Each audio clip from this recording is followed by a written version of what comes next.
First, you're going to want the line of motion, which is basically the line of how the neck is going to flow. And so then you want the head, which will basically start as a circle. And then you'll want to, as some put it, muscle it out. So you'll put the snout, the rough shape of it anyway. And then the neck lines. You want to curve them because it is a dragon. It's got a long neck.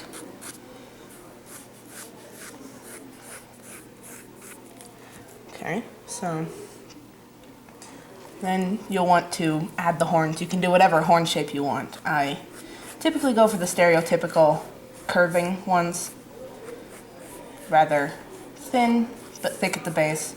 And you want to add the second one back here, a little farther away because distance. So, like that. And then you'll want to start adding details. I typically start with the muzzle, round out the nose, and connect it to the head more. And bring it down, form the top of the beak, a little point there. And then start for the mouth. Usually there's it's almost like a tooth, but it's not completely a tooth, but it comes out over the beak. And then you bring it back, and you'll have more teeth that come out, because if it's an adult dragon, it will have more, but if it's only younger, it will have less. And then you can make it smiling or frowning, it doesn't really matter. And bring the bottom jaw out, curve that up, and then back to join the head, and you'll want to put the jaw in to hold the head there. And then darken the lines for the neck so they're more definite. I turned this, so. And then, so you've got that done, darken the lines. But then you'll want to start adding the smaller details, such as the nostril, which this part would be dark because it is the actual nostril. This is just a line for it.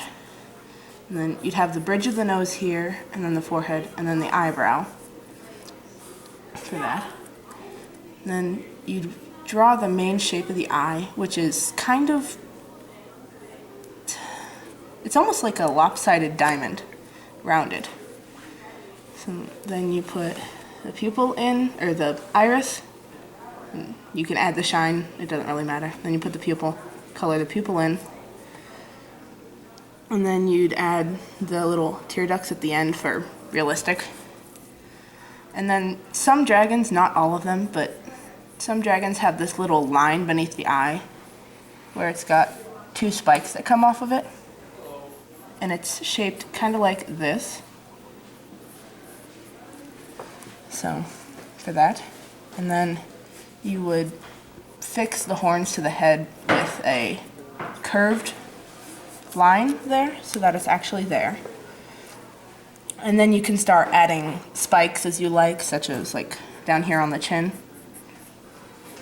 or on the jaw, or even on the nose or elsewhere on the neck. I typically just do this. And then you want the line here for the neck muscles. And you can put ears on it if you want. If you want ears, you've got this kind of thing here, where they typically dip down here and then sharpen to a rounded point up here with the fold here. So that's typically it, and then you'd want to put the back one in.